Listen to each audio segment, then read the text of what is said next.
Hujan turun dengan deras malam itu, seolah langit sedang menumpahkan segala kemarahannya ke bumi. Namun, di dalam rumah besar bergaya minimalis modern itu, kehangatan justru terasa begitu kental. Hana duduk di sofa empuk ruang tengahnya, memangku laptop sambil memeriksa laporan penjualan butik online-nya, Hana Modiste. Angka-angka di layar menunjukkan grafik yang terus menanjak. Dalam 1 tahun terakhir, sejak Raka pergi meninggalkannya tanpa kabar, Hana justru menemukan sayapnya yang patah telah tumbuh kembali, lebih kuat dan lebih indah. Bunda, Fanya sudah selesai PR-nya. Suara lembut gadis kecil berusia 6 tahun itu membuyarkan fokus Hana. Hana tersenyum, menutup laptopnya, dan merentangkan tangan. Pintar sekali anak bunda. Sini peluk. Fanya berlari ke pelukan ibunya. Wangi minyak telon dan sampo stroberi menguar, menjadi obat lelah paling ampuh bagi Hana. Dulu, ia sering menangis memeluk tubuh kecil ini saat beras di dapur habis dan Raka tak kunjung mengirim uang. Tapi sekarang, lemari pendingin mereka penuh, dan senyum Fanya tak lagi tertutup bayang-bayang ketakutan akan kemiskinan. Tok, tok, tok. Ketukan pintu yang keras dan tidak sabaran terdengar, bersaing dengan suara guruh yang menggelegar. Hana mengerutkan kening. Siapa yang bertamu malam-malam begini di tengah badai? Kurir paket biasanya tidak mengetuk sekeras itu.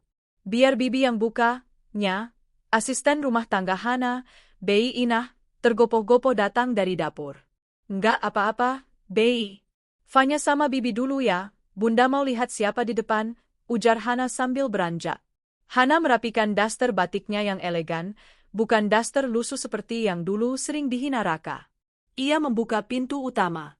Angin dingin langsung menerpa wajahnya, membawa butiran air hujan.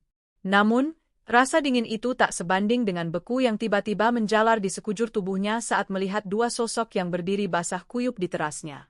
Di sana berdiri Raka, suaminya. Laki-laki yang setahun lalu pamit dengan alasan klise, mencari modal usaha demi kebahagiaan keluarga, lalu menghilang di telan bumi. Penampilannya jauh dari kata sukses. Kemejanya kusut, wajahnya tirus, dan matanya cekung menyiratkan beban berat. Dan di sebelahnya, Hana menahan napas.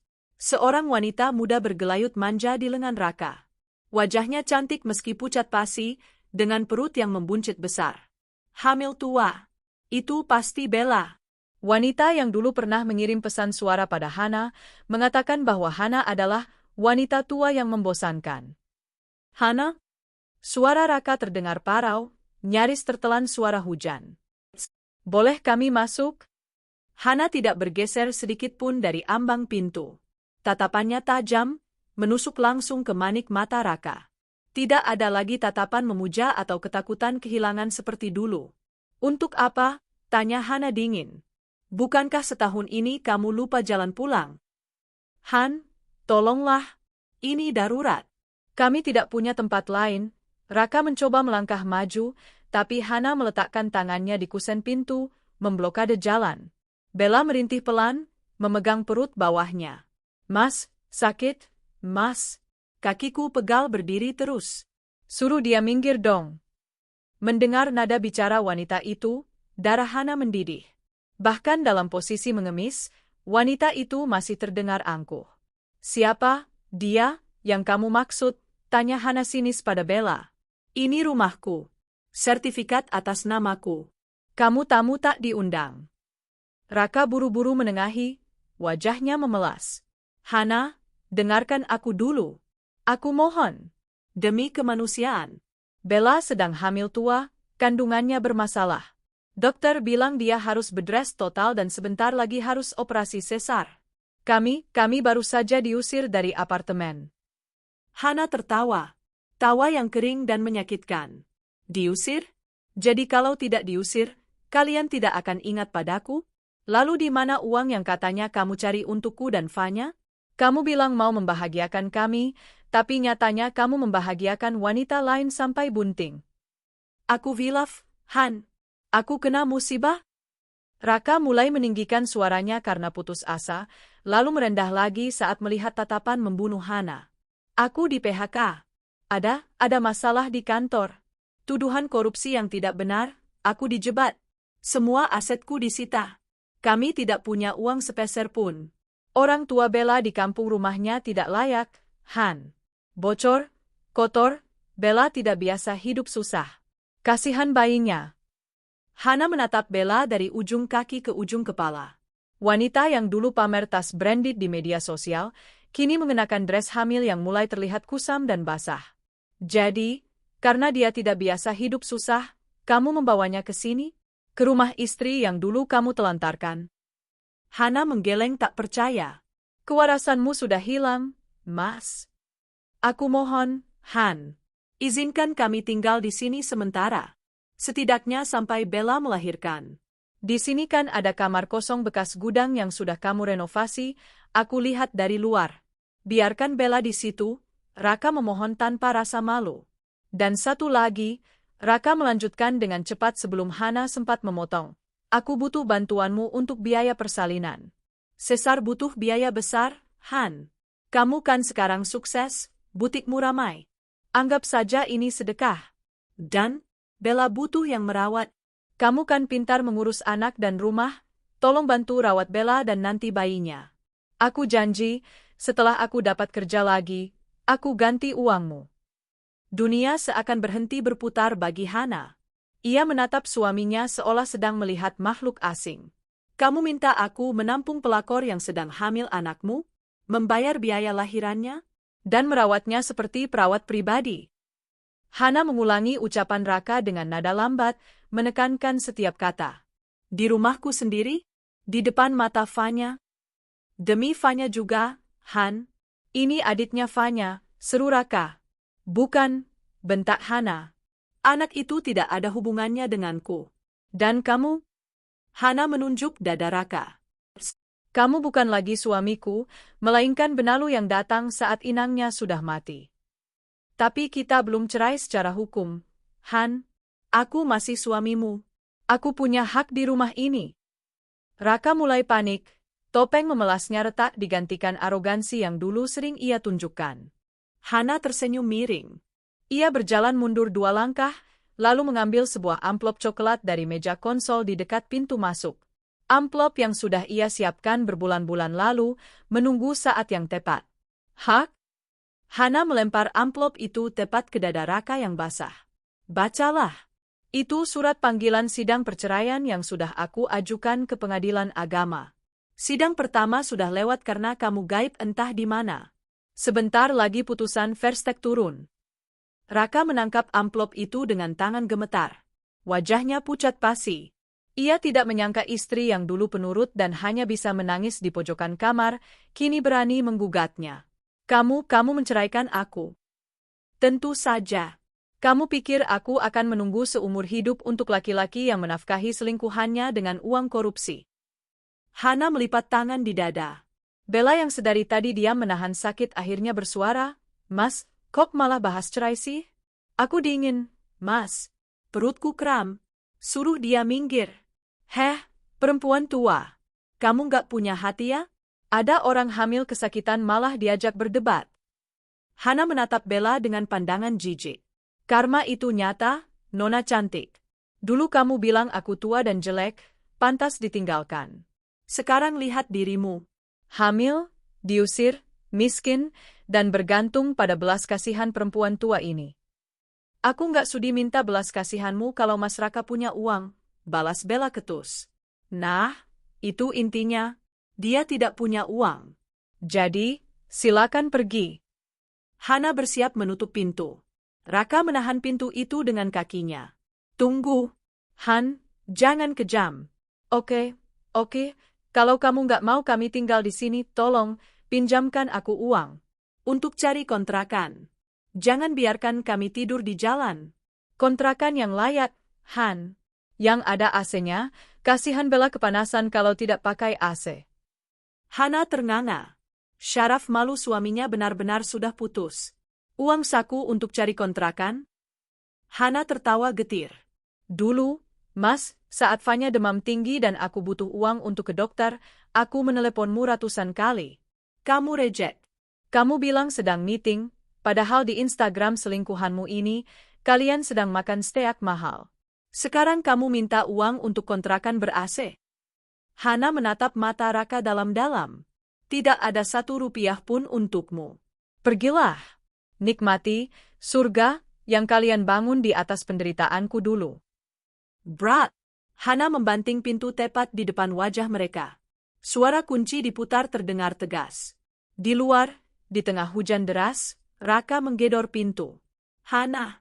Buka. Hana. Istri durhaka kamu. Hana. Hana bersandar di balik pintu, napasnya memburu. Bukan karena takut, tapi karena luapan emosi yang akhirnya tumpah. Ia mendengar suara Fanya memanggil dari dalam. Hana menghapus air matanya cepat-cepat. Ia bukan lagi korban. Ia adalah pemenang. Dan malam ini, ia baru saja memenangkan ronde pertama dari perang yang dibawa suaminya ke depan pintu rumahnya. Malam semakin larut, namun tidur enggan menghampiri Hana. Suara gedoran di pintu depan perlahan menghilang, berganti dengan deru hujan yang konstan dan sunyi yang mencekam. Hana tidak langsung beranjak dari balik pintu. Ia merosot, duduk di lantai dingin, memeluk lututnya sendiri. Tubuhnya gemetar, bukan karena kedinginan, melainkan karena sisa-sisa adrenalin yang meledak saat menghadapi Raka tadi. Setiap kilatan petir yang menerangi ruang tamu yang gelap seolah membawa Hana kembali ke lorong waktu. Ke masa di mana ia belum menjadi wanita sekuat baja seperti sekarang. Ke masa di mana ia hanyalah seorang istri yang naif, yang menyerahkan seluruh hidupnya pada suami yang ia kira adalah pelindungnya. 1 tahun yang lalu. Ingatan itu begitu jelas, seolah baru terjadi kemarin sore. Pagi itu, matahari bersinar cerah di langit Jakarta, kontras dengan mendung tebal yang menggelayut di hati Hana. Di kamar tidur mereka yang sederhana, belum direnovasi seperti sekarang, Raka sedang sibuk memasukkan pakaian-pakaian terbaiknya ke dalam koper besar berwarna hitam. Kemeja-kemeja bermerek yang dibeli Hana dengan menyisihkan uang belanja berbulan-bulan, kini tertata rapi di sana. Hana berdiri di ambang pintu, tangannya meremas ujung daster batiknya yang sudah mulai pudar warnanya. Mas, apa benar harus pergi selama itu? 3 bulan, tanya Hana pelan, suaranya bergetar menahan tangis. Raka berbalik, wajahnya dihiasi senyum manis yang dulu selalu berhasil meluluhkan pertahanan Hana. Ia berjalan mendekat, menangkup wajah istrinya dengan kedua tangan hangatnya. Hana, sayang, ucap Raka lembut, tatapannya meyakinkan. Ini demi masa depan kita. Demi Fanya. Kamu tahu kan, gaji di kantor sekarang pas-pasan? Bonus tahunan dipotong, cicilan rumah kita macet 2 bulan. Ada peluang bisnis besar di Kalimantan, teman lama menawarkan proyek tambang. Kalau ini sukses, Mas janji, kita akan renovasi rumah ini. Fanya bisa sekolah di SD internasional yang kamu impikan itu, dan kamu nggak perlu lagi pusing menghitung uang receh buat beli sayur. Kata-kata itu terdengar seperti madu yang menetes di telinga Hana yang haus akan harapan. Hana, yang saat itu hidup dalam ketakutan setiap kali melihat tagihan listrik, merasa luluh. Ia mengangguk, air mata menetes di pipinya. Tapi janji ya, Mas. Sering-sering kasih kabar. Fanya pasti kangen ayahnya, pinta Hana. Pasti. Aku akan telepon setiap malam. Dan aku akan kirim uang setiap bulan, lebih banyak dari biasanya. Kamu tenang saja di rumah, jaga Fanya. Raka mengecup kening Hana lama. Kecupan itu terasa hangat. Hana memejamkan mata, meresapi aroma parfum maskulin suaminya. Ia tidak tahu bahwa itu adalah kecupan Yudas. Kecupan pengkhianatan yang akan menghancurkan dunianya. Hari itu, Hana mengantar Raka sampai ke teras. Fanya, yang saat itu masih berusia 5 tahun, menangis meraung-raung memegangi kaki ayahnya. Ayah jangan pergi. Fanya mau main sama ayah. Raka berjongkok, menghapus air mata putrinya dengan ibu jari. Fanya jangan nangis dong. Ayah pergi cari uang banyak buat beli mainan Fanya. Nanti ayah belikan boneka beruang yang besar sekali. Mau kan? Fanya mengangguk polos di sela isak tangisnya. Janji ya, ya? Janji, ucap Raka mantap. Taksi online pesanan Raka datang. Tanpa menoleh lagi, Raka masuk ke dalam mobil. Hana melambaikan tangan sampai mobil itu hilang di tikungan, membawa serta separuh jiwanya. Bulan pertama berlalu dengan lambat. Raka masih menepati janjinya, meski hanya setengah. Ia mengirim pesan singkat, lagi meeting, sibuk, atau sinyal susah di lokasi proyek. Uang transferan pun masuk sebesar 3 juta rupiah. Cukup untuk makan dan bayar listrik, meski pas-pasan. Hana bersyukur. Ia berpikir suaminya sedang berjuang keras di tengah hutan Kalimantan. Setiap malam, Hana membacakan dongeng untuk Fanya, meyakinkan gadis kecil itu bahwa ayahnya adalah pahlawan.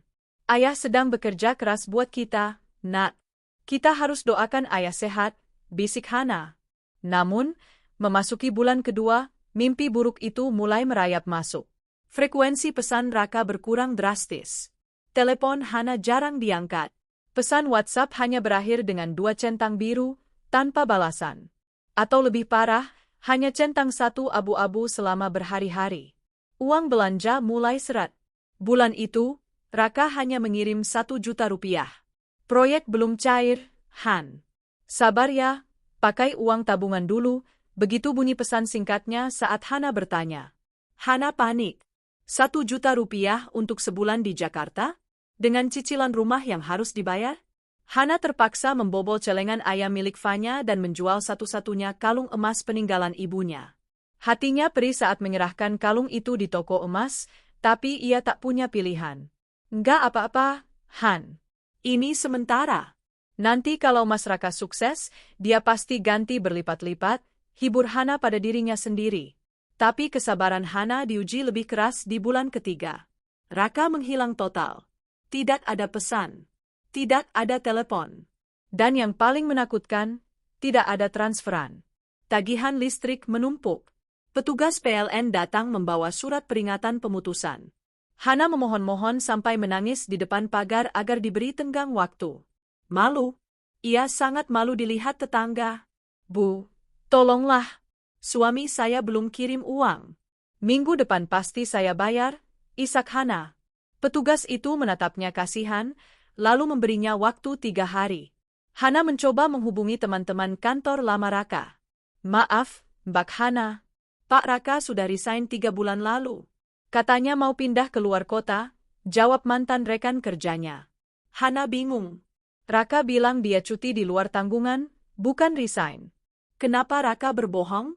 Di tengah kebingungan itu, musibah sesungguhnya datang menghantam. Malam itu hujan deras, sama seperti malam ini. Fanya terbangun tengah malam, merintih kesakitan. Hana menyentuh dahi anaknya dan langsung menarik tangannya karena kaget. Panas sekali. Tubuh Fanya menggigil hebat, giginya gemeretuk. Hana mengambil termometer. 40 derajat Celcius. Ya Allah, Fanya. Hana panik. Ia berlari ke dapur, mencari obat penurun panas. Kosong. Botol sirup paracetamol itu sudah kering sejak minggu lalu. Hana mengecek dompetnya. Kosong. Hanya ada uang receh 2.000 rupiah dan beberapa koin. ATM-nya sudah saldo minimal yang tidak bisa ditarik. Beras di dapur tinggal 1 gelas. Mas Raka? Hana meraih ponselnya dengan tangan gemetar. Ia menelepon suaminya. Tut. Tidak diangkat. Hana mencoba lagi. Kali ini panggilannya ditolak. Hana mengirim pesan suara sambil menangis. Mas, tolong angkat. Fanya sakit tinggi panasnya. Aku nggak punya uang buat ke dokter. Mas, tolong kami. Hening. Tidak ada balasan. Dalam keputusasaan, jari Hana tanpa sadar membuka Instagram. Ia teringat Raka pernah bilang dia membuat akun baru khusus untuk dokumentasi proyek. Mungkin Raka update di sana? Namun, yang muncul di explore Instagram Hana justru sebuah akun yang direkomendasikan karena kesamaan kontak di buku teleponnya. Akun bernama Bella_Batilive. Hana tidak tahu siapa Bella, tapi foto profil wanita itu menarik perhatiannya. Di foto kecil itu, wanita cantik itu sedang bersandar di bahu seorang pria yang wajahnya tertutup stiker hati. Tapi kemeja yang dipakai pria itu, Hana kenal betul. Itu kemeja flanel kotak-kotak biru yang Hana setrika sendiri sebelum Raka pergi. Jantung Hana berdegup kencang, seolah mau meledak. Dengan tangan gemetar, ia membuka profil itu. Akunnya tidak digembok. Dan di sanalah, seluruh kebohongan Raka terpampang nyata. Postingan terbaru, diunggah 10 menit yang lalu. Lokasi, Bali Luxury Resort Spa. Foto, Sepasang tangan yang saling menggenggam di atas meja makan romantis dengan lilin-lilin cantik. Di piring tersaji steak daging wagyu yang harganya mungkin lebih mahal dari biaya makan Hana sebulan. Keterangan, dinner romantis with hubby tercinta. Thanks for the surprise trip, sayang. Kamu emang paling tahu cara manjain aku. Love you. So mati rich life Bali Vibes. Hana memperbesar foto itu. Di pergelangan tangan pria itu, melingkar jam tangan Seiko kulit coklat. Jam tangan yang Hana hadiahkan untuk ulang tahun Raka 3 tahun lalu, dibeli dengan uang tabungan belanja selama 6 bulan. Ada goresan kecil di talinya. Hana ingat betul goresan itu karena Fanya pernah tidak sengaja mengenainya dengan mainan obeng. Itu tangan Raka. Air mata Hana menetes jatuh ke layar ponsel. Ia menggeser ke bawah. Postingan 3 hari lalu. Video pendek, Reels. Raka, wajahnya terlihat jelas tanpa stiker, sedang tertawa lepas di pinggir kolam renang sambil menyuapi wanita itu buah anggur. Raka terlihat gemuk, bersih, dan bahagia. Tidak ada tanda-tanda dia sedang bekerja keras di tambang lumpur Kalimantan. Suara tawa Raka di video itu terdengar begitu menyakitkan. Ah, buka mulutnya, Tuan Putri, suara Raka terdengar manja. Ih, Mas Raka nakal, sahut wanita itu centil. Dunia Hana runtuh. Langit-langit kamarnya seolah ambruk menimpanya. Selama 3 bulan ini, saat Hana makan nasi berlauk garam demi menghemat uang, Raka sedang makan steak di Bali. Saat Hana memohon pada petugas PLN agar listrik tidak diputus, Raka sedang menyewa villa mewah. Saat Fanya menangis merindukan ayahnya, Raka sedang tertawa bersama wanita lain. Biat, desis Hana. Suaranya serak, penuh kebencian yang baru lahir. Tiba-tiba, Fanya kejang. Matanya mendelik ke atas. Fanya, bangun nak, jerit Hana histeris.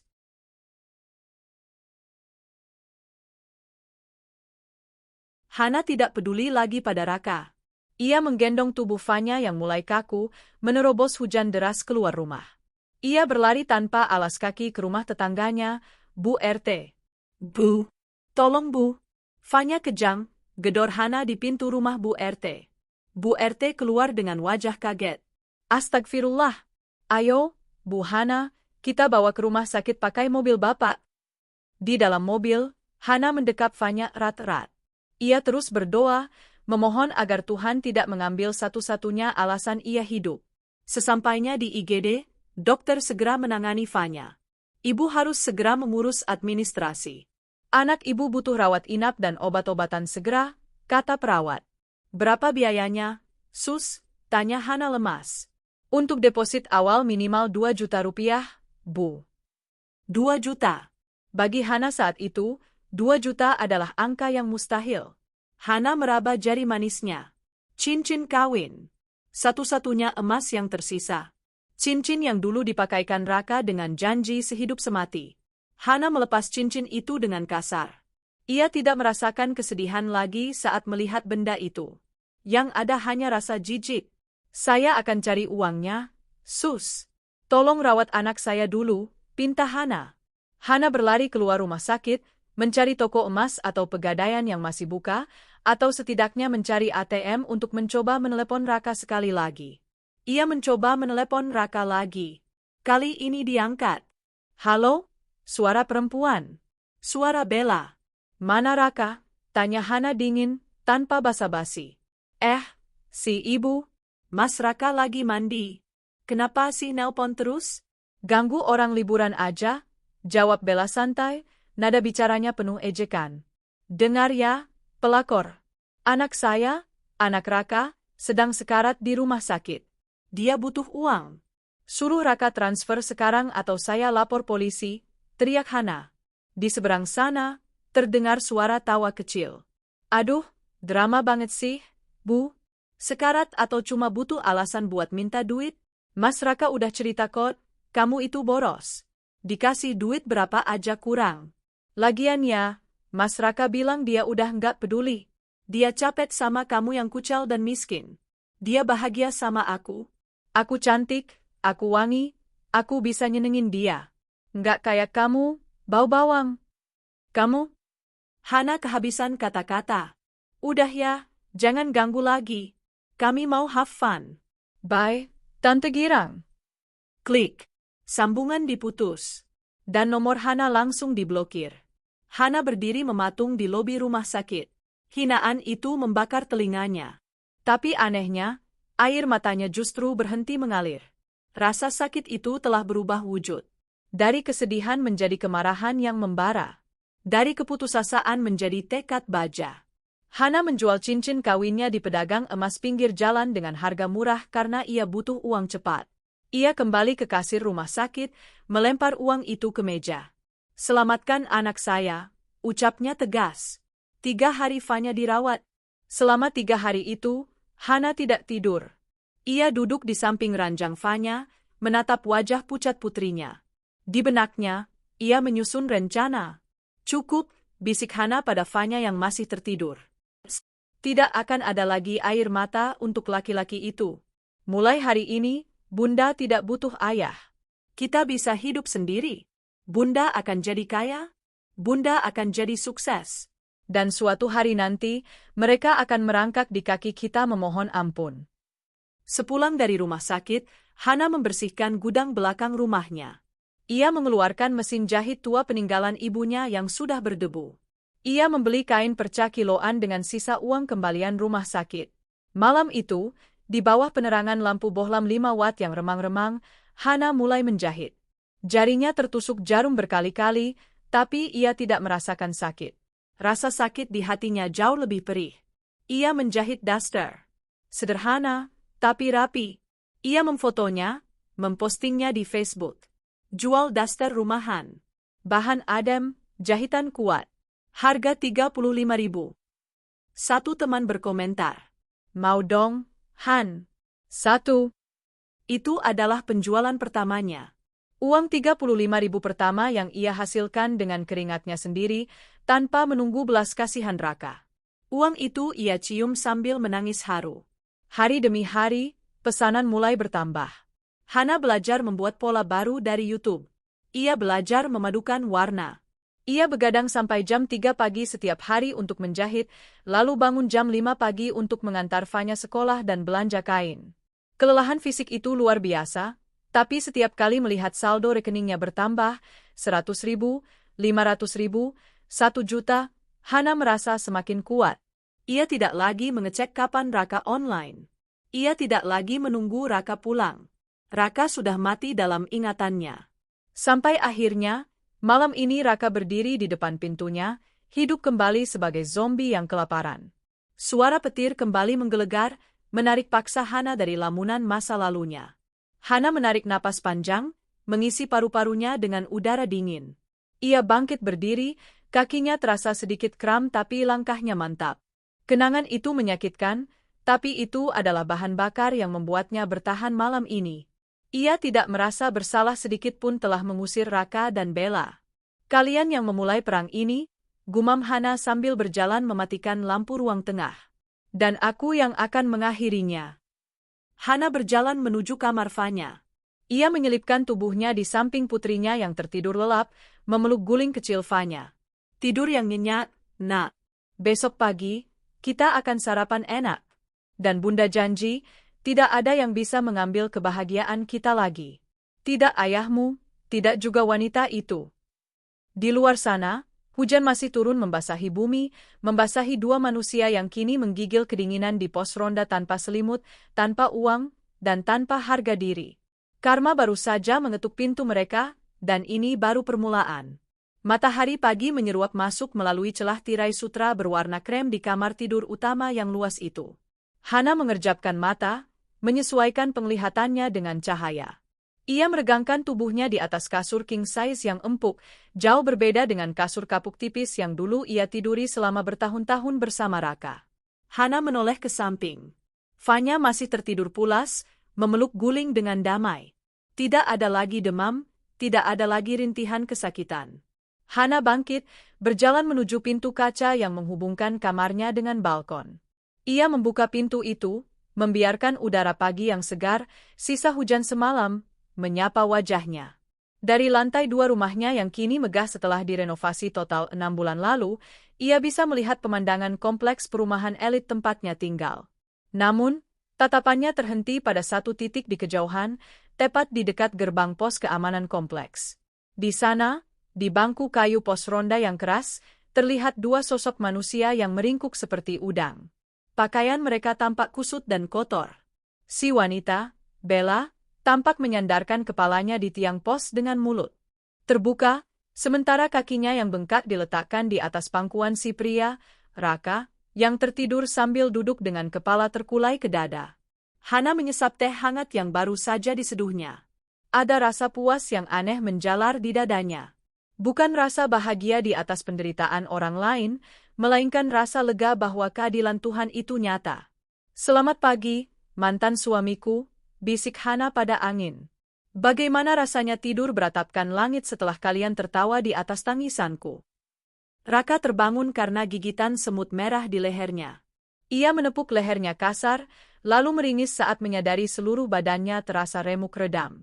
Tidur dalam posisi duduk di bangku kayu yang keras semalaman bukanlah hal yang menyenangkan bagi tubuhnya yang dulu terbiasa dengan kasur hotel berbintang. Ia membuka mata, dan realitas langsung menghantamnya seperti truk. Ini bukan mimpi. Ia benar-benar gelandangan sekarang. "Aduh, pinggangku patah rasanya," keluh Bella yang ikut terbangun. Ia memegang perut besarnya dengan wajah masam. "Mas, aku lapar, haus, bayinya nendang terus nih." Raka mengusap wajahnya yang berminyak dan lengket. "Sabar, Bel. Nanti kita cari makan." "Cari makan pakai apa?" "Daun," sentak Bella. "Kamu kan gak punya duit. Harusnya tadi malam kamu paksa perempuan tua itu buat kasih kita masuk. Kamu lembek banget sih jadi laki-laki." Raka menahan amarahnya. Dia mengancam panggil polisi. "Bella, kamu mau melahirkan di penjara?" "Ya setidaknya di penjara dapat makan," omel Bella. Saat mereka sedang berdebat, seorang tukang sapu jalanan kompleks lewat. Melihat kondisi menyedihkan mereka, tukang sapu itu berhenti sejenak, lalu menyodorkan bungkusan kertas minyak. "Mas, Mbak, ini ada nasi uduk sisa satu. Belum dimakan kok, cuma plastiknya agak sobek dikit tadi kecantol paku. Buat sarapan," ujar tukang sapu itu dengan tulus. Mata Raka berbinar. Perutnya sudah keroncongan sejak kemarin sore. Ia hendak mengulurkan tangan, tapi Bella menepis tangan tukang sapu itu dengan kasar hingga bungkusan nasinya jatuh ke tanah yang becek. "Heh, kamu kira saya pengemis?" bentak Bella, matanya melotot. "Saya ini biasa makan croissant sama steak. Jangan kasih saya makanan sampah begini." Tukang sapu itu terlonjak kaget, lalu menggelengkan kepala. "Ya ampun, Mbak. Sudah numpang, galak lagi. Orang mau nolong malah dihina." Tukang sapu itu memungut kembali nasinya dan berlalu sambil menggerutu. Pantesan hidupnya susah, hatinya busuk begitu. Raka menatap nasi yang sudah kotor itu dengan tatapan nanar. "Bel, kenapa dibuang?" "Aku lapar." "Jangan bikin malu, Mas. Kita ini masih punya kelas. Jangan rendahkan diri makan nasi beginian," seru Bella angkuh, meski setelah itu perutnya berbunyi nyaring. Pukul 6.30 pagi. Gerbang rumah Hana terbuka otomatis. Sebuah mobil SUV Honda CR-V terbaru berwarna putih mutiara meluncur keluar dengan anggun. Mobil itu mengkilap, bannya hitam pekat, tanda dirawat dengan sangat baik. Di kursi kemudi, Hana duduk dengan kacamata hitam Prada bertengger di hidungnya. Ia mengenakan blazer kasual berwarna krim yang membalut tubuhnya yang kini lebih berisi dan terawat. Tidak ada lagi Hana yang kucel dan bau bawang. Hana yang sekarang wangi parfum Jo Malone. Di kursi penumpang depan, Fanya duduk manis dengan seragam sekolah internasionalnya yang rapi, memakan roti lapis bekalnya. Raka yang melihat mobil itu keluar, langsung mengenali plat nomornya. Itu mobil impiannya. Mobil yang dulu sering ia bicarakan pada Hana.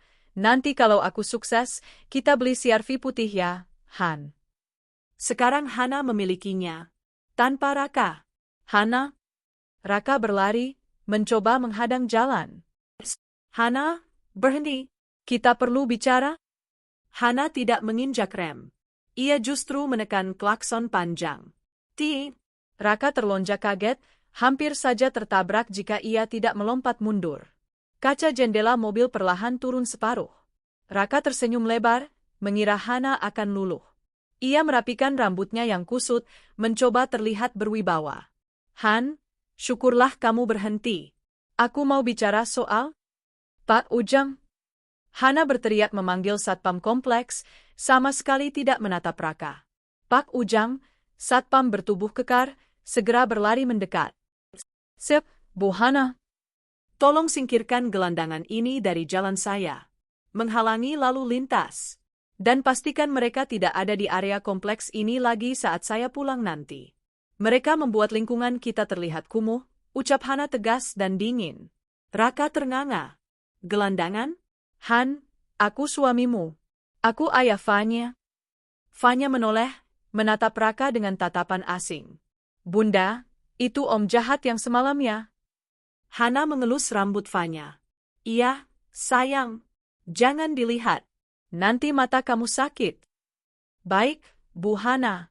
Siap laksanakan. Pak Ujang langsung mencengkeram lengan Raka. Matahari bersinar terik di langit Jakarta, namun bagi Raka dan Bella yang kini duduk termenung di trotoar pinggir jalan raya yang berdebu, dunia terasa gelap gulita. Tatapan Raka masih terpaku pada baliho besar yang menampilkan wajah model butik Hana. Rasa lapar yang melilit perutnya seolah berlomba dengan rasa perih di hatinya. Hana? Desis Raka pelan, menyebut nama itu seperti sebuah mantra penyesalan. Mas, jangan bengong aja. Panas nih. Bella menyikut lengan Raka dengan kasar. Kamu liatin apa sih? Baliho baju kampungan itu? Udah deh, mending sekarang kamu pikirin gimana caranya kita dapat duit buat makan siang. Raka menoleh menatap Bella. Wajah wanita itu merah padam karena kepanasan, bedaknya luntur bercampur keringat, membuat wajah cantiknya terlihat berantakan. Dulu, Raka akan melakukan apa saja agar wajah itu tersenyum. Tapi sekarang, melihat wajah itu hanya mengingatkannya pada satu hal, awal mula kehancurannya. Pikiran Raka melayang mundur. 3 bulan yang lalu, saat ia masih merasa menjadi raja dunia. Kantor PT Megah Konstruksi, lantai 25. Raka duduk di kursi kulit empuknya di ruangan ber-AC dingin. Di meja kerjanya, terdapat papan nama mengkilap, Raka Adhitama, Senior Project Manager. Klinik bersalin, Bunda Kasih, bukanlah tempat yang pernah ada dalam bayangan Bella. Tempat itu hanyalah sebuah ruko 2 lantai yang disulap menjadi klinik bidan praktek mandiri di pinggiran kota. Dindingnya bercat hijau pudar yang mengelupas di sana-sini, kipas angin di langit-langit berdecit memutar udara panas yang berbau alkohol dan obat-obatan murah. Di atas ranjang persalinan yang spraynya sudah tipis dan kasar, Bella menjerit histeris. Raka sakit. Aku nggak kuat.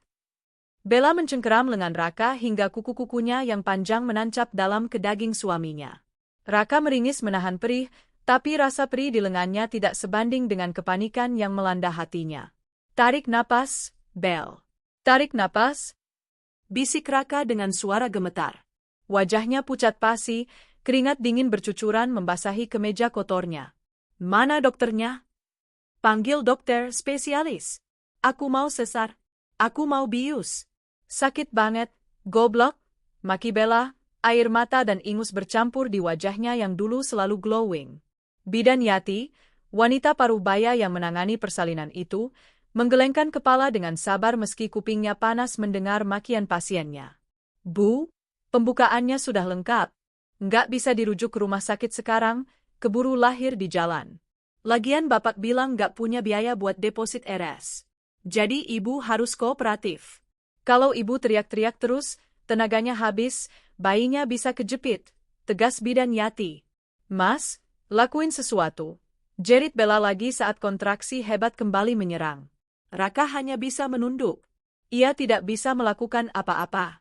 Ia tidak punya uang untuk memindahkan Bella ke rumah sakit elit.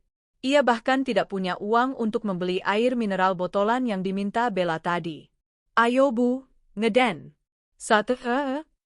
Setelah 1 jam pertarungan antara hidup dan mati, diiringi sumpah serapah Bella yang menyumpahi Raka masuk neraka, suara tangisan bayi yang lemah akhirnya terdengar. Laki-laki, Pak. Bidan Yati mengerutkan kening saat mengangkat bayi itu. Bayi itu sangat kecil, kulitnya keriput dan sedikit membiru. Napasnya terlihat tersengal-sengal. Bayinya prematur, Pak. Beratnya cuma 1,8 kilogram. Napasnya sesak. Dia butuh inkubator dan oksigen segera. Klinik saya perawatannya terbatas, cuma ada inkubator sederhana. Kalau kondisinya memburuk, harus dirujuk ke RSUD, jelas Bidan Yati sambil buru-buru membersihkan bayi itu dan memasukkannya ke dalam kotak kaca hangat. Bella terkulai lemas di ranjang, napasnya memburu. Ia tidak menanyakan bayinya. Yang pertama keluar dari mulutnya adalah, air, mana air? Raka mengambil gelas plastik berisi air putih dari dispenser umum di pojok ruangan dan meminumkannya ke Bella. Pak, panggil Bidan Yati pelan, menarik Raka menjauh dari ranjang Bella. Biaya persalinan normal, obat-obatan, jahit perineum, dan sewa inkubator untuk 24 jam pertama totalnya 2.500.000. Itu harga paket hemat. Saya minta DP-nya dulu sekarang, minimal 1 juta buat beli susu khusus bebel, bayi berat lahir rendah, dan popok. 2.500.000. Bagi Raka yang dulu, itu hanya harga sebotol wine saat makan malam dengan klien. Tapi bagi Raka yang sekarang, angka itu terdengar seperti utang negara. Raka merogoh saku celananya. Kosong. Dompetnya hanya berisi KTP dan kartu ATM yang sudah diblokir. Uang tunainya habis untuk ongkos angkot tadi. Bu Bidan, saya dompetnya ketinggalan. Raka berbohong, suaranya tercekat. Boleh saya pulang dulu ambil uang? Bidan Yati menatap Raka curiga. Ia sudah sering menemui pasien modus seperti ini. Penampilan Raka yang lusuh dan bau apek semakin memperkuat kecurigaannya. Pak, jangan main-main. Ini nyawa anak Bapak. Kalau nggak ada uang, saya nggak bisa kasih obat-obatan tambahan. Dan saya tahan KTP Bapak. Kalau Bapak kabur, saya lapor polisi atas tuduhan penelantaran anak. Ancaman itu membuat nyali Raka ciut. Polisi? Ia baru saja lepas dari sana, ia tidak mau kembali lagi. Saya janji, Bu. Saya akan cari uangnya. Kasih saya waktu 2 jam, Raka memohon dengan mata berkaca-kaca. 2 jam. Kalau Bapak nggak balik bawa uang, saya panggil Pak RT dan Babinsa, ancam Bidan Yati. Raka mengangguk cepat. Ia mencium kening Bella yang sudah tertidur karena kelelahan, lalu menatap sebentar bayi merah di dalam kotak kaca yang sedang berjuang bernapas. Maafin Ayah, Nat. Ayah akan cari uang. Dengan cara apapun. Raka berlari keluar klinik. Matahari sore yang menyengat langsung membakar kulitnya. Kemana? Kemana ia harus mencari uang 2,5 juta? Pagi itu, Gedung Pengadilan Agama Jakarta Selatan tampak ramai seperti biasa. Orang-orang berlalu lalang dengan wajah muram, tegang, atau sedih. Namun, di antara kerumunan itu, ada satu sosok yang paling menarik perhatian karena penampilannya yang sangat kontras dengan suasana formal pengadilan. Raka duduk di bangku tunggu ruang sidang nomor 3. Ia mengenakan kemeja putih yang sama dengan yang dipakainya sejak 2 hari lalu, kemeja yang kini sudah berwarna kekuningan di bagian kerah, kusut, dan berbau apek. Celana bahan hitamnya kotor terkena debu jalanan. Ia tidak sempat mandi karena toilet umum di dekat klinik airnya mati, dan ia tidak punya uang untuk membeli sabun. Orang-orang yang duduk di sebelahnya secara refleks menggeser duduk mereka menjauh, menutup hidung secara halus. Raka menyadari itu, dan rasanya seperti ditusuk ribuan jarum. Dulu, ia adalah pria metroseksual yang selalu wangi parfum mahal. Sekarang, ia dijauhi seperti penderita kusta. Nomor antrian A15. Pihak penggugat Hana Pertiwi dan tergugat Raka Adhitama. Suara panggilan petugas memecahkan lamunan Raka. Jantungnya berdetak. Matahari sore itu terasa lebih menyengat daripada neraka. Aspal jalanan Jakarta memancarkan hawa panas yang menembus sol sepatu Raka yang sudah tipis. Langkah kakinya berat, seberat beban di pundaknya yang rasanya ingin meremukkan tulang belulangnya. Di tangannya, hanya ada amplop berisi salinan putusan cerai. Kertas yang menjadi bukti sah bahwa ia kini sendirian di dunia ini. Tidak ada uang. Tidak ada aset. Tidak ada Hana. Perjalanan dari pengadilan ke klinik bidan terasa seperti perjalanan menuju tiang gantungan. Setiap langkah mendekatkan Raka pada kenyataan yang paling ia takuti, menghadapi Bella tanpa membawa hasil. Saat Raka mendorong pintu kaca klinik yang buram, aroma obat-obatan dan minyak kayu putih langsung menyergap hidungnya. Bidan Yati sedang duduk di meja resepsionis, wajahnya langsung berubah masam begitu melihat Raka masuk dengan tangan kosong. Sudah jam 3 sore, Pak, tegur Bidan Yati dingin, matanya melirik jam dinding. Bapak janji jam 2. Mana uangnya? Raka menunduk, menghindari tatapan tajam wanita parubaya itu. Bisa saya bicara dengan istri saya dulu, Bu? Bidan Yati mendengus kasar. Silakan. Tapi ingat, Pak, ini bukan panti sosial. Listrik inkubator itu bayar. Susu formula itu mahal. Kalau Bapak tidak bawa uang sore ini juga, dengan berat hati saya minta Bapak bawa bayi dan ibunya keluar. Ada pasien lain yang mau melahirkan dan butuh bed itu. Raka mengangguk lemah. Ia menyeret kakinya menuju ruang rawat di belakang tirai hijau. Di sana, Bella sedang duduk bersandar di ranjang. Wajahnya pucat, rambutnya lepek karena belum keramas 3 hari. Di sampingnya, kotak kaca inkubator itu sudah kosong. Bayi merah mereka kini terbungkus kain jarik tipis, diletakkan di samping Bella. Gimana? Tanya Bella langsung, matanya berbinar penuh harap. Kamu menang kan? Hakim kasih kita berapa? Setengah butik? Atau Hana kasih uang pesangon biar cepet kelar? Berapa juta, Mas? Cepetan, aku udah pesen GoFood ayam geprek nih, tinggal bayar. Raka berdiri mematung di ujung ranjang. Ia tidak sanggup menjawab. Mas, jawab dong. Jangan bikin deg-degan, seru Bella tidak sabar. Raka perlahan mengangkat tangannya yang kosong, lalu menggeleng pelan.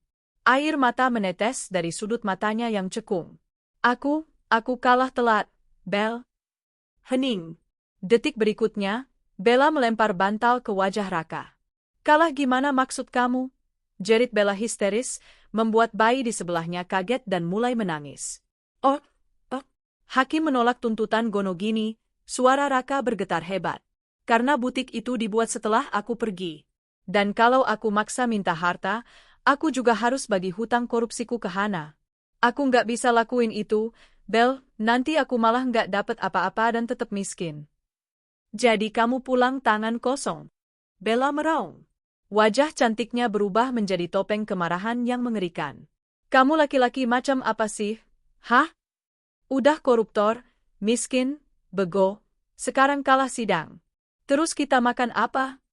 Bayi ini minum apa? Kamu mau bunuh kami pelan-pelan? Bel, jangan teriak-teriak, malu. Raka mencoba menenangkan, tapi Bella sudah gelap mata. Bodoh amat malu. Aku lapar, Raka. Lapar. Kamu tahu rasanya abis melahirkan tapi nggak makan enak. Asiku nggak keluar gara-gara stres mikirin kebodohan kamu. Tirai ruangan tersibak kasar. Bidan Yati masuk dengan wajah merah padam menahan amarah. Cukup, bentak Bidan Yati. Ini klinik, bukan pasar. Pasien sebelah darah tingginya naik dengar teriakan kalian. Pak, Bu, sekarang juga kalian kemasi barang-barang. Keluar dari sini. Tunggu, Bu Bidan. Saya belum pulih. Jahitan saya masih nyeri, protes Bella. Ibu masih kuat teriak-teriak begitu berarti tenaganya sudah pulih.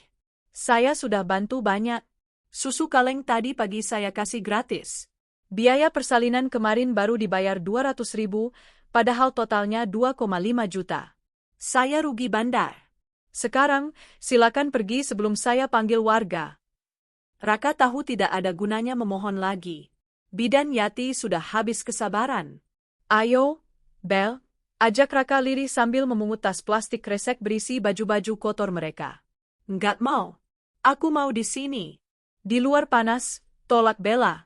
Bangun atau aku seret, ucap Raka, kali ini ada nada dingin dalam suaranya. Tatapan Raka kosong, tatapan orang yang sudah kehilangan jiwanya. Bella terdiam melihat sorot mata Raka. Dengan menggerutu panjang pendek, ia turun dari ranjang sambil memegangi perut bawahnya yang nyeri. Raka menggendong bayi mungil itu dengan canggung. Bayi itu begitu ringan, terlalu ringan untuk usia kelahirannya. Mereka keluar dari klinik diiringi tatapan sinis para pasien lain dan asisten bidan. Tidak ada kata perpisahan manis. Hanya suara pintu yang dikunci rapat di belakang mereka. Mereka berjalan tanpa tujuan. Panas sore Jakarta menyambut kulit bayi merah itu tanpa ampun. Raka berusaha menutupi wajah anaknya dengan ujung kemejanya yang kotor agar tidak terkena debu jalanan.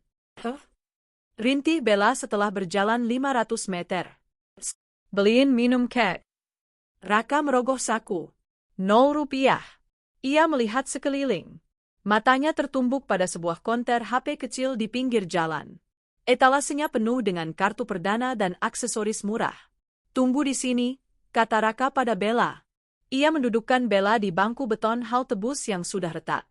Raka berjalan menuju konter itu. Ia mengeluarkan satu-satunya benda berharga yang tersisa, ponsel Android murah yang baru ia beli seminggu lalu dari sisa penjualan barang-barang di pasar Loak. Ponsel butut yang layarnya sudah retak sedikit. Mas, mau jual HP? Kata Raka pada penjaga konter, seorang pemuda bertato. Pemuda itu mengambil HP Raka, membolak-balikannya dengan pandangan meremehkan. Wah, merek ginian. Cina punya ya, bang?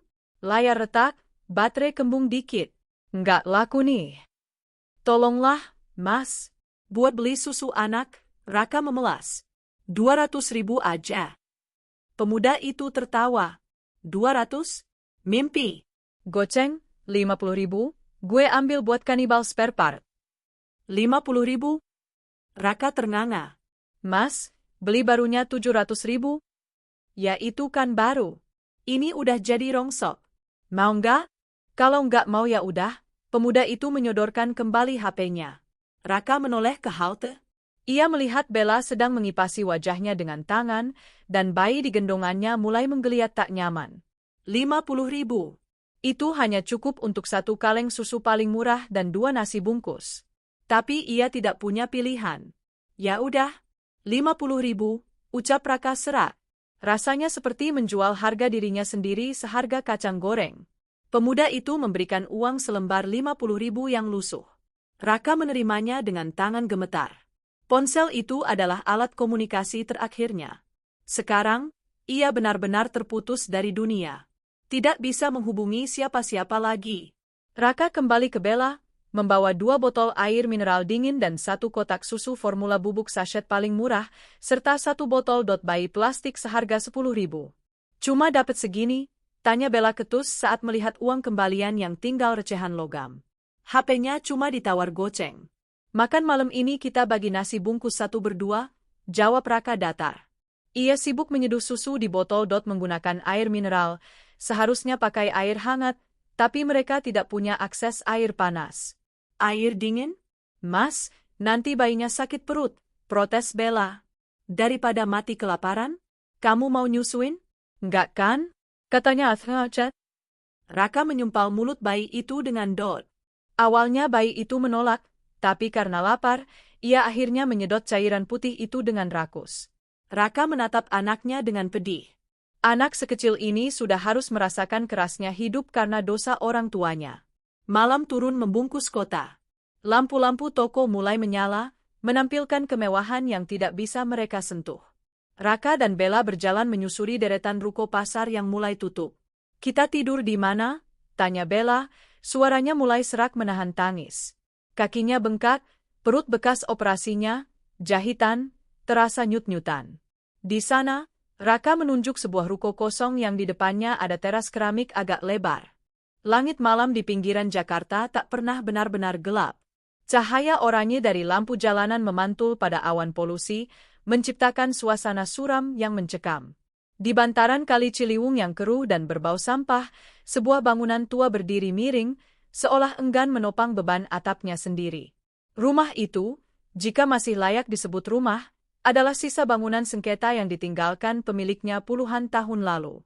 Temboknya berlumut hitam, atap gentengnya bolong di sana-sini, dan ilalang tumbuh liar menutupi halaman depan yang penuh dengan beling. Kita mau tinggal di sini. Suara Bella bergetar, matanya menatap horor pada bangunan di depannya. Ia mendekap bayinya erat-erat, bukan karena sayang, tapi karena takut ada tikus yang melompat. Raka menghela napas berat, menyeka keringat di dahinya yang kotor. Cuma ini yang gratis, Bel. Pintu gemboknya rusak, Jadi kita bisa masuk. Di sini sepi, nggak ada Satpol PP yang bakal ngusir. Tapi ini kandang hantu, Mas. Bau bangkai, protes Bella, menutup hidungnya dengan tangan. Pilih mana? Tidur di sini atau tidur di pinggir jalan raya lagi kayak semalam. Raka mendorong pintu kayu yang sudah lapuk. Suara engsel berkarat memecah keheningan malam, disambut oleh debu tebal yang berterbangan dan kecoa-kecoa yang berlarian panik di lantai tanah. Raka melangkah masuk, menyalakan korek api untuk penerangan seadanya. Ruangan itu kosong, hanya ada tumpukan koran bekas dan botol plastik. Bau lembab dan amis sungai menusuk hidung. Masuk, Bel. Jangan rewel, perintah Raka tegas. Bella melangkah masuk dengan jijik. Kakinya yang dulu biasa memijak marmer Italia, kini harus memijak tanah becek di dalam rumah. Ia duduk di pojok ruangan yang paling kering, menangis tanpa suara. Bayi dalam pelukannya menggeliat gelisah, merasakan aura negatif dari ibunya.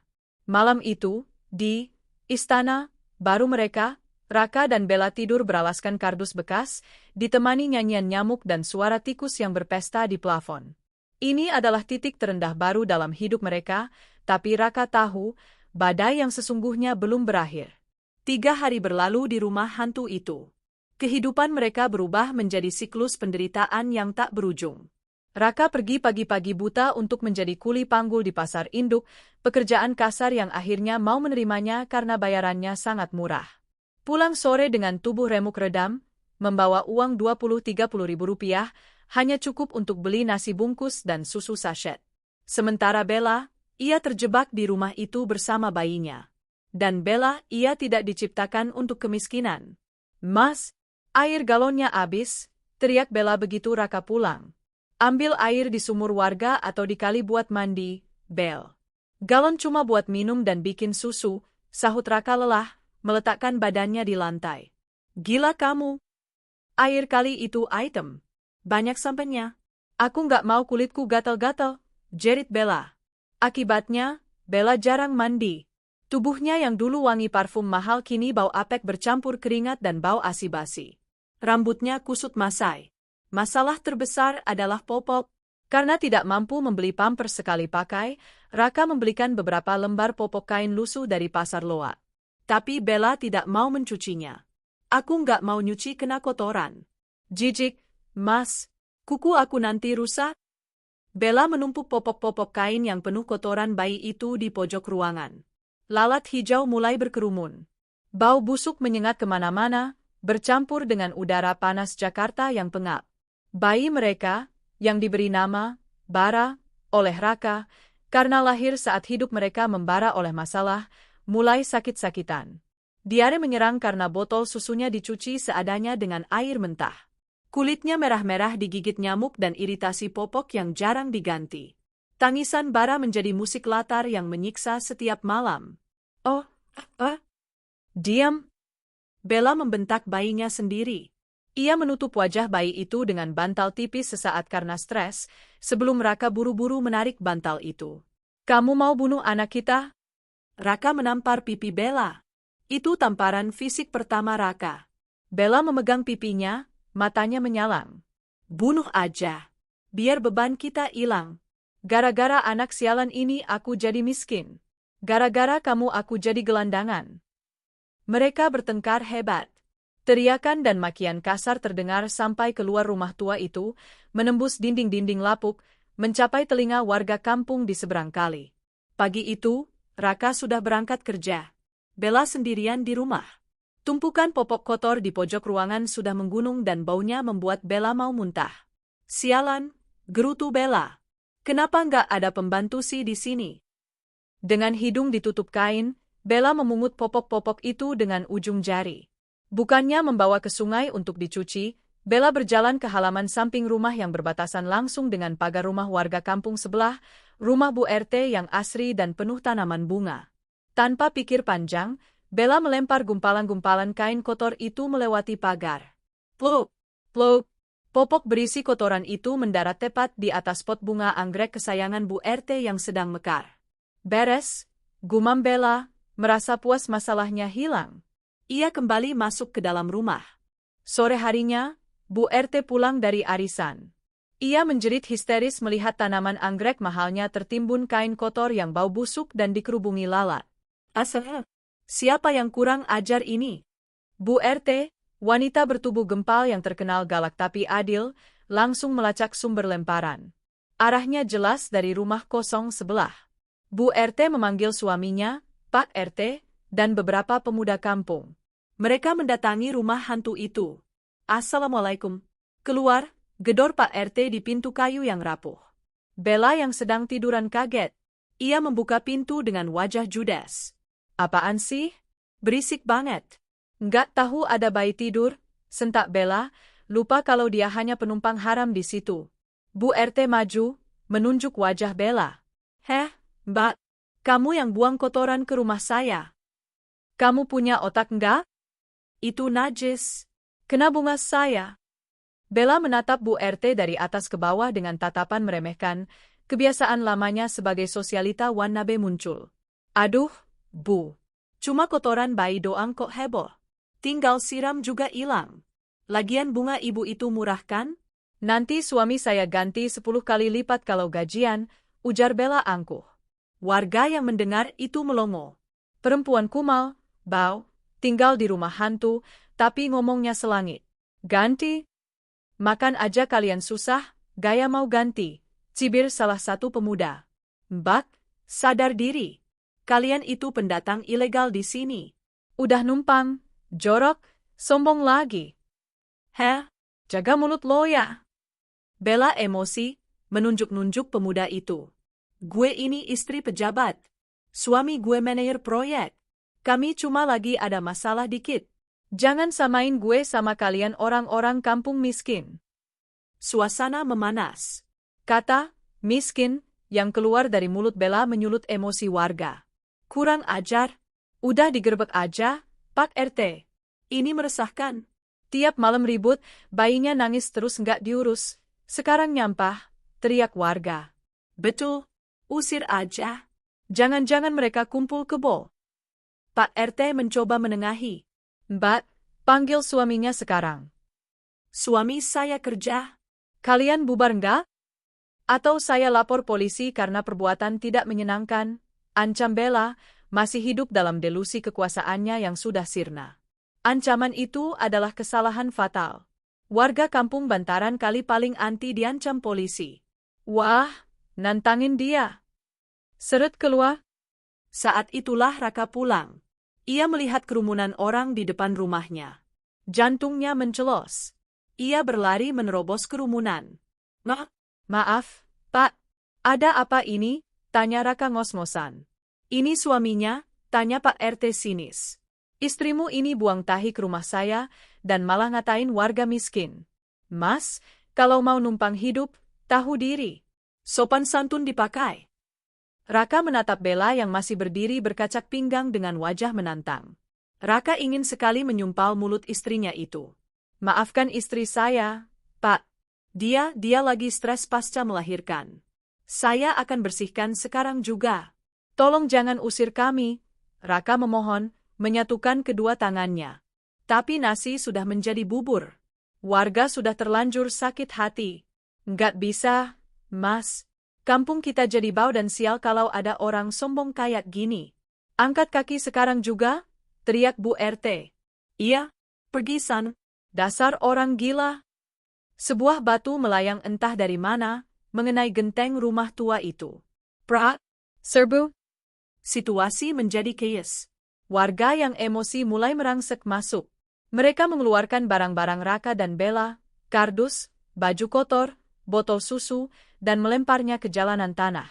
Jangan, itu susu anak saya, teriak Raka saat melihat kaleng susu sachetnya terinjak kaki orang. Bella menjerit histeris. Bukan karena takut, tapi karena marah. Jangan sentuh barang-barang gue. Itu tas mahal. Dasar orang kampung beringas. Mendengar Bella masih memaki, emosi warga makin tak terkendali. Seseorang menyiramkan air comberan dari ember ke tubuh Bella. Bella ternganga. Tubuhnya kini basah kuyup oleh air hitam berbau busuk. Rasa jijiknya memuncak. Raka segera menyambar Bara yang menangis di pojok ruangan, mendekapnya erat di dada untuk melindunginya dari lemparan sampah. Ia menarik tangan Bella yang masih syok. Lari, Bel. Lari. Tas aku, Mas. Tas aku. Bella berusaha meraih tas KW-nya yang sudah kotor kena tanah. Persetan sama tas. Nyawa kita terancam. Raka menyeret Bella keluar dari kepungan massa. Mereka berlari terbirit-birit menyusuri gang sempit, diiringi sorakan dan lemparan kerikil dari anak-anak kecil. Wuh, orang gila. Pergi sana. Mereka terus berlari sampai napas mereka hampir putus, menjauh dari perkampungan, menuju jalan raya besar yang gelap dan asing. Raka dan Bella berhenti di bawah kolong jembatan layang, flyover, yang sepi. Napas mereka memburu. Tubuh mereka kotor, bau got, dan penuh luka lecet. Raka merosot duduk di beton dingin. Ia memeriksa Bara. Syukurlah, bayi itu tidak terluka, hanya menangis kencang karena kaget dan lapar. Bella berdiri gemetar. Air comberan menetes dari rambut dan bajunya. Baunya busuk sekali. Ia menatap Raka dengan tatapan nyalang penuh kebencian. Puas kamu? Desis Bella. Raka mendongak, lelah. Apa? Puas kamu lihat aku kayak gini? Bella berteriak, suaranya menggema di lorong jembatan. Dulu aku wangi. Dulu aku cantik. Dulu semua orang nunduk sama aku. Sekarang aku dilempar air got sama tukang ojek. Ini semua gara-gara kamu, Raka. Kamu laki-laki pembawa sial. Jaga mulutmu, Bella. Raka berdiri, emosinya terpancing. Siapa yang tadi sore cari gara-gara sama warga? Siapa yang sombong ngatain orang miskin padahal sendirinya numpang? Kalau kamu nggak buang popok sembarangan, kita masih punya atap malam ini. Aku nggak biasa hidup jorok kayak kamu. Aku nggak level. Raka tertawa getir. Lihat dirimu, Bella. Kamu bau got. Kamu nggak punya uang. Kamu nggak punya rumah.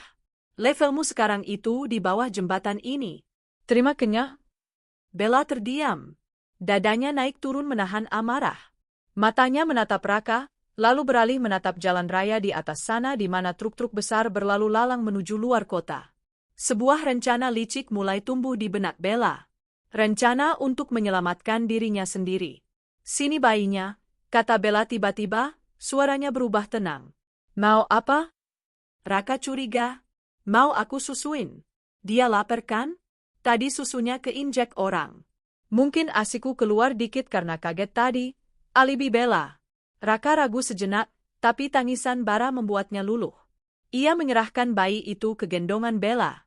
Aku mau cari air bersih di masjid seberang sana buat bersihin badan kita. Kamu tunggu di sini, jagain Bara, kata Raka. Ia merasa bersalah sudah membentak Bella tadi. Bella mengangguk pelan. Iya, Mas. Hati-hati. Raka berjalan menjauh menuju cahaya lampu masjid yang terlihat di kejauhan, meninggalkan Bella dan Bara di kegelapan kolong jembatan. Begitu punggung Raka menghilang di tikungan, ekspresi Bella berubah dingin. Ia menatap bayi di gendongannya. Bayi itu menatapnya balik dengan mata bulat yang polos. Maafin ibu ya, bisik Bella tanpa emosi. Tapi kamu itu beban. Kalau aku bawa kamu, aku nggak akan bisa dapat laki-laki kaya lagi. Nggak ada yang mau sama janda miskin bawa anak penyakit. Bella meletakkan Bara di atas tumpukan koran bekas di pojok pilar jembatan yang agak tersembunyi dari angin. Ia merogoh saku celananya, mengambil lipstik merah, satu-satunya alat make-up yang berhasil ia selamatkan di saku. Ia menulis sesuatu di tembok beton di atas bayi itu. Setelah itu, Bella berdiri. Ia merapikan rambutnya sebisa mungkin, mengelap wajahnya dengan ujung baju yang agak bersih. Ia berjalan cepat menaiki gundukan tanah menuju pinggir jalan raya tol. Sebuah truk ekspedisi besar sedang berhenti di bahu jalan, sopirnya sedang mengecek ban. Bella menghampiri sopir itu, memasang senyum paling manis yang bisa ia buat meski wajahnya kotor. Bang, boleh numpang nggak? Saya habis dijambret, mau pulang ke Surabaya? Bella berbohong dengan suara manja. Sopir truk itu menatap Bella. Meskipun kotor, sisa-sisa kecantikan Bella masih terlihat. Sopir itu menyeringai. Wah, sendirian aja Neng? Boleh, ayo naik. Asal mau nemenin abang ngobrol ya sepanjang jalan. Boleh banget, bang, jawab Bella genit. Bella naik ke kabin truk yang tinggi itu. Truk menderu, rodanya berputar meninggalkan Jakarta. Meninggalkan masa lalu. Meninggalkan suami yang hancur. Meninggalkan anak kandungnya sendiri di tengah dinginnya malam. Bella tidak menoleh ke belakang. Hatinya sudah mati, tertutup oleh ambisi untuk hidup enak kembali, dengan cara apapun, dengan siapapun. Penemuan yang menghancurkan. Raka kembali 20 menit kemudian membawa botol air mineral. Bel, aku dapat air. Ayo. Suara Raka terhenti. Kolong jembatan itu kosong. Tidak ada Bella. Bella, panggil Raka, suaranya memantul di dinding beton. Bel, jangan bercanda. Hening. Hanya suara deru kendaraan di atas kepala. Jantung Raka berdegup kencang. Ia berlari memutari pilar-pilar beton. Bella, kamu di mana? Lalu, ia mendengar suara itu. Suara tangisan lemah yang nyaris hilang terbawa angin. Raka mengikuti sumber suara. Di balik pilar besar, di atas tumpukan koran bekas, tergeletak Bara sendirian. Bayi itu menangis sampai wajahnya ungu, tangannya menggapai-gapai udara dingin. Raka menjatuhkan botol airnya. Ia berlutut, mengangkat anaknya dengan tangan gemetar. Ya Tuhan, Bara? Saat itulah Raka melihat tulisan merah di tembok beton, ditulis dengan lipstik. Tulisan cakar ayam yang menjadi pesan terakhir dari wanita yang dulu ia puja setengah mati. Aku capek miskin. Anak ini bawa sial. Urus sendiri. Jangan cari aku. Bye. Raka membaca tulisan itu berulang-ulang. Setiap hurufnya menghantam dadanya seperti palu godam. Dikhianati. Ditinggalkan. Dibuang. Raka memeluk Bara erat-erat, menempelkan wajahnya ke dada bayi itu. Ibumu pergi, nak. Ibumu pergi. Raka meraung. Teriakan pilu seorang laki-laki yang telah kehilangan segalanya.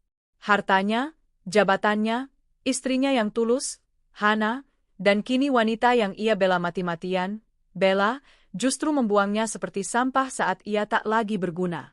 Malam itu, di bawah jembatan yang dingin, Raka menangis sampai air matanya kering. Ia sendirian. Benar-benar sendirian di dunia yang kejam ini, hanya ditemani bayi merah yang tak berdosa. Namun, di tengah kehancuran itu, saat menatap mata Bara yang basah, sebuah tekad kecil muncul di hati Raka. Tekad seorang ayah. Ayah nggak akan ninggalin kamu, nak. Biarpun ayah harus makan batu, kamu akan tetap hidup. Kita akan bertahan. Berdua. Raka berdiri, menggendong anaknya, dan melangkah tertatih menjauhi jembatan itu. Menjauhi kenangan tentang Bella. Ia berjalan menuju kegelapan malam, memulai hidup barunya sebagai seorang ayah tunggal di jalanan. 5 tahun kemudian. Waktu adalah pemahat paling jujur dalam kehidupan manusia. Ia mengikis yang rapuh dan memoles yang kuat hingga berkilau. 5 tahun telah berlalu sejak malam badai di mana pintu rumah Hana tertutup selamanya bagi masa lalunya, dan Jakarta terus berputar dengan keganasan serta kemegahannya yang tak pernah tidur. Di jantung kawasan bisnis Sudirman, sebuah ballroom hotel bintang 5 sedang memancarkan aura kemewahan yang menyilaukan. Ratusan lampu kristal chandelier menggantung di langit-langit yang tinggi, membiaskan cahaya keemasan ke seluruh penjuru ruangan yang dipenuhi oleh elit bisnis ibu kota. Harum bunga lili segar dan parfum mahal bercampur menjadi satu, menciptakan aroma kesuksesan yang kental. Di panggung utama, layar LED raksasa menampilkan sebuah video profil. Video itu memperlihatkan perjalanan sebuah brand yang dimulai dari jahitan tangan di ruang tamu sempit, hingga kini menjadi raksasa mode yang mengekspor busana muslimah ke Timur Tengah dan Eropa. Logo emas, Hana Modiste International, muncul di akhir video, disambut tepuk tangan gemuruh dari ribuan hadirin. Hadirin sekalian, inilah momen yang kita tunggu-tunggu, suara pembawa acara menggema, penuh semangat. Penghargaan tertinggi malam ini, Women Entrepreneur of the Decade 2030, dianugerahkan kepada sosok wanita inspiratif yang membuktikan bahwa dari puing-puing kehancuran, seseorang bisa membangun istana. Sambutlah, Ibu Hana Pertiwi. Tepuk tangan meledak. Beberapa orang bahkan berdiri, standing ovation, sebagai bentuk penghormatan. Dari sisi panggung, Hana melangkah keluar. 5 tahun telah mengubah Hana menjadi sosok yang nyaris tak dikenali jika dibandingkan dengan wanita yang dulu menangis di pojok kamar karena ditinggal suami. Usianya kini 35 tahun, namun ia terlihat jauh lebih muda dan bercahaya.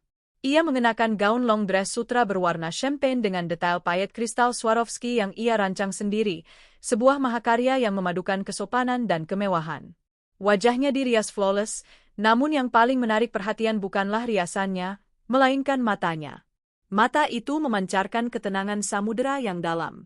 Ketenangan dari seseorang yang telah berdamai dengan badai. Hana menerima trofi kristal itu, tersenyum anggun pada hadirin. Di barisan paling depan, duduk seorang gadis remaja berusia 11 tahun dengan gaun pesta berwarna senada. Fanya, gadis kecil yang dulu kejang demam karena tidak punya biaya, kini tumbuh menjadi remaja cerdas, sehat, dan berprestasi. Di pangkuan Fanya, terdapat buket bunga mawar besar untuk ibunya. Hana mendekatkan bibirnya ke mikrofon. Ruangan hening seketika, menanti kata-kata sang ratu. Terima kasih. Suara Hana lembut namun bertenaga, menggetarkan hati siapa saja yang mendengarnya. Penghargaan ini berat. Bukan karena bobot kristalnya, tapi karena bobot kenangan yang membawanya ke sini. Hana menatap Fanya, matanya berkaca-kaca. 5 tahun lalu, saya hanyalah seorang istri yang ditinggalkan. Saya tidak punya uang, tidak punya harga diri, dan hampir kehilangan putri saya karena kemiskinan. Saya pikir dunia sudah berakhir. Tapi ternyata, Tuhan hanya sedang membersihkan hidup saya dari hal-hal yang tidak pantas, agar saya bisa menerima hal-hal yang lebih besar. Hana menarik napas panjang, tersenyum tegar.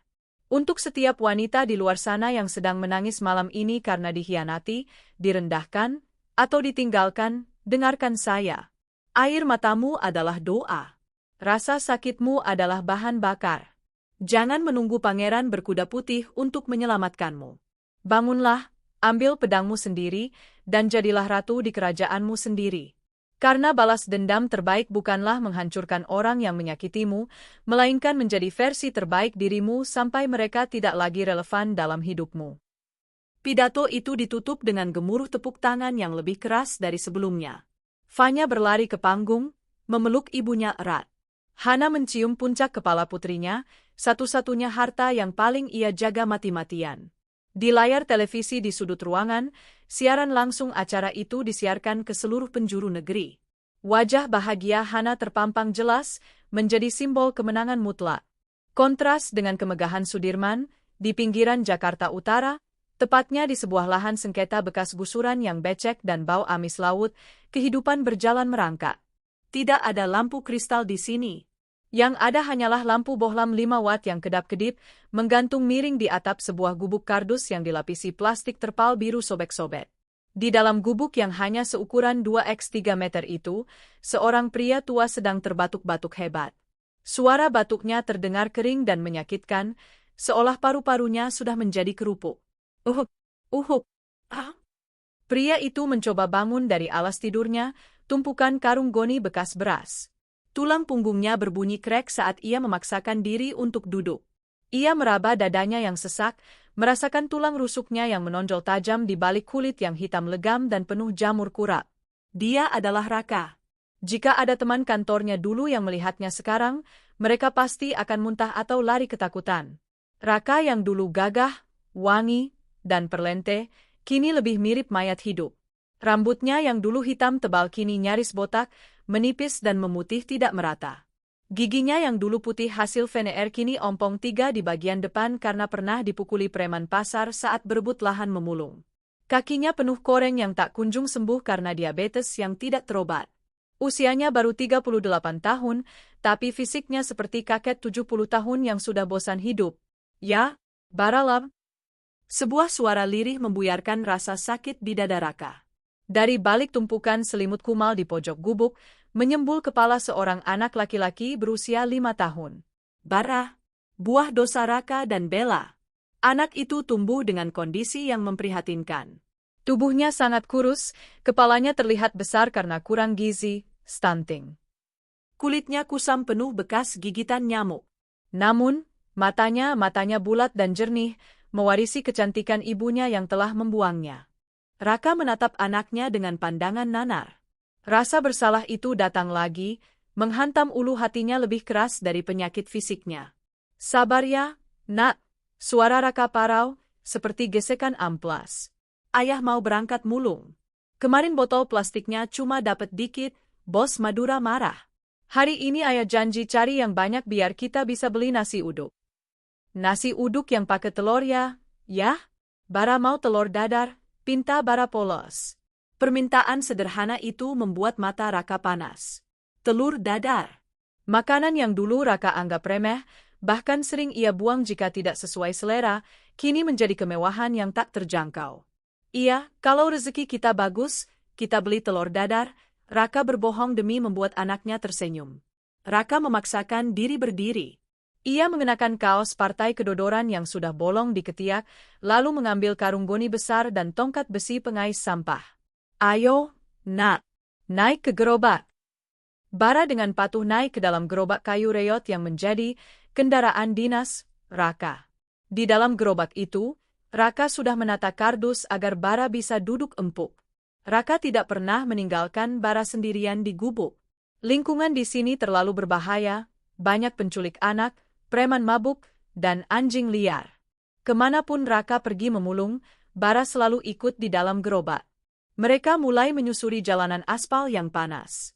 Raka mendorong gerobak dengan langkah pincang, matanya awas mencari botol plastik atau kardus bekas di tong sampah orang kaya.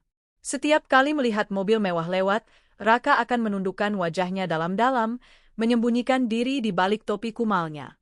Ia takut dikenali, takut masa lalunya datang menertawakannya. Yah, lihat, ada balon, tunjuk Bara saat mereka melewati sebuah TK elit. Anak-anak berseragam rapi sedang bermain di halaman sekolah yang bersih. Raka mempercepat langkahnya. Hatinya perih. Seharusnya Bara ada di sana.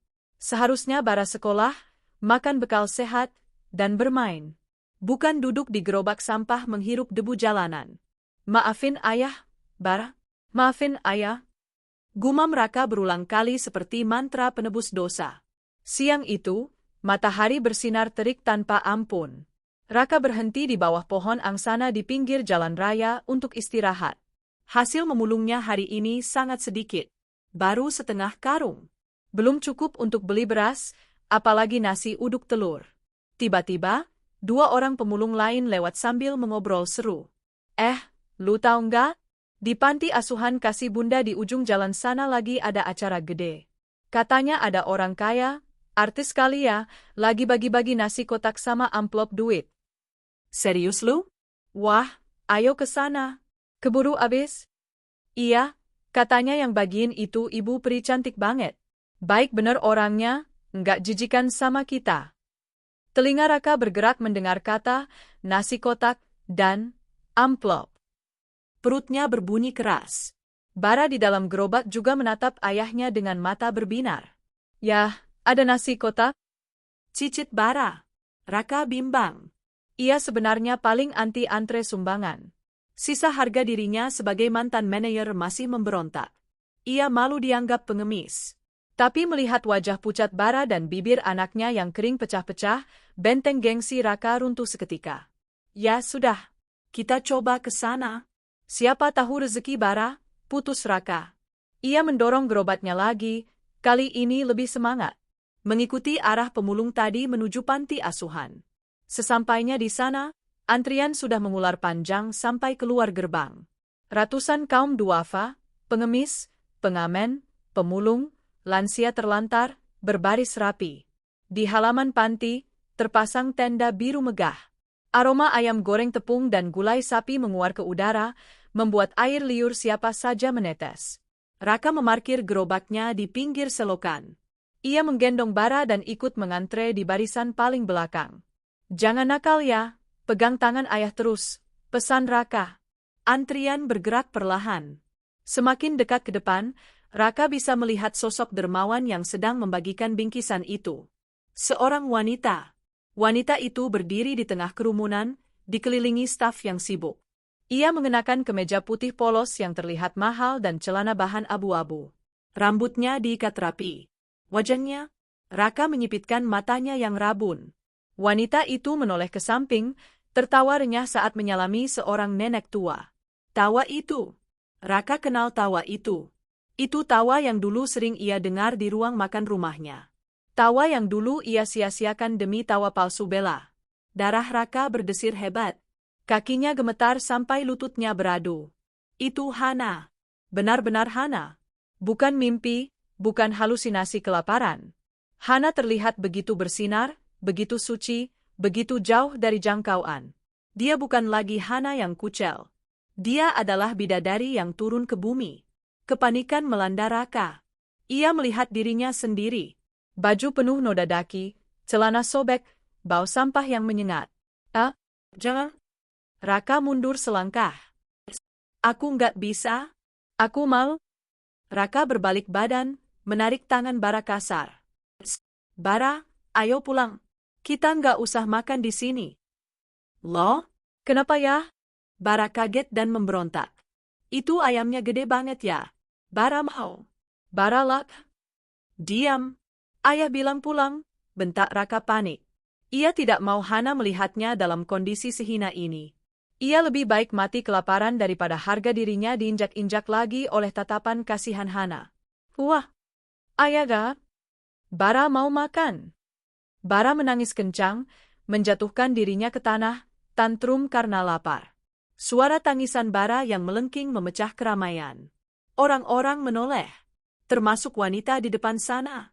Hana menoleh. Matanya menyapu kerumunan dan berhenti tepat pada keributan di barisan belakang. Ia melihat seorang pria kurus, bungkuk, dan dekil sedang berusaha menyeret paksa seorang anak kecil yang menangis bergulingan di tanah.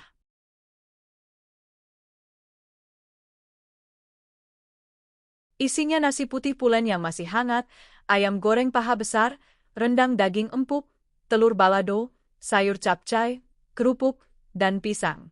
Makanan mewah yang sudah 5 tahun tidak pernah menyentuh lidah Raka. Raka menyuapi Bara dengan tangan gemetar. Enak ya? Ayamnya enak banget, seru Bara dengan mulut penuh, matanya berbinar bahagia. Tante tadi baik banget ya Yah. Wangi lagi. Bara mau ketemu tante itu lagi. Raka tersenyum pahit. Air matanya menetes jatuh ke atas nasi rendang. Iya, Nak. Tante itu orang paling baik di dunia. Dulu ayah punya kesempatan untuk hidup sama tante itu selamanya. Tapi ayah bodoh. Ayah buang berlian demi batu kerikil. Kerikil? Batu? Bara bingung. Sudah, makan yang banyak. Biar cepat gede. Raka mengusap kepala anaknya, lalu mengecup kening Bara yang bau matahari. Raka mendongak. Di seberang jalan raya yang macet, sebuah videotron raksasa di gedung pencakar langit menyala terang. Layar itu menampilkan iklan profil pengusaha sukses. Wajah Hana terpampang di sana dalam ukuran raksasa. Cantik, berwibawa, sukses, bahagia. Tulisan besar berjalan di bawahnya. Hana Pertiwi, wanita inspiratif tahun ini. Raka menatap layar itu lama sekali. Ia melihat wanita yang dulu ia sia-siakan, kini berada di puncak dunia di mana Raka tak akan pernah bisa menyentuhnya lagi. Jarak di antara mereka bukan lagi sekadar jarak fisik, tapi jarak takdir yang tak terukur. Raka mengambil sepotong kulit ayam sisa makan Bara, lalu memakannya perlahan. Rasanya gurih, bercampur asin air matanya sendiri. Di tengah hiruk-pikuk klakson kemacetan ibu kota, Raka Adhitama, mantan manajer sukses yang kini menjadi sampah masyarakat, akhirnya menerima takdirnya dengan ikhlas. Bahwa penyesalan adalah hukuman penjara seumur hidup tanpa jeruji besi. Dan ia akan menjalaninya sampai napas terakhirnya, demi satu-satunya hal baik yang tersisa dalam hidupnya. Bara. Raka membereskan sisa makanannya. Ia mengangkat Bara masuk ke dalam gerobak, lalu mulai mendorong gerobak itu.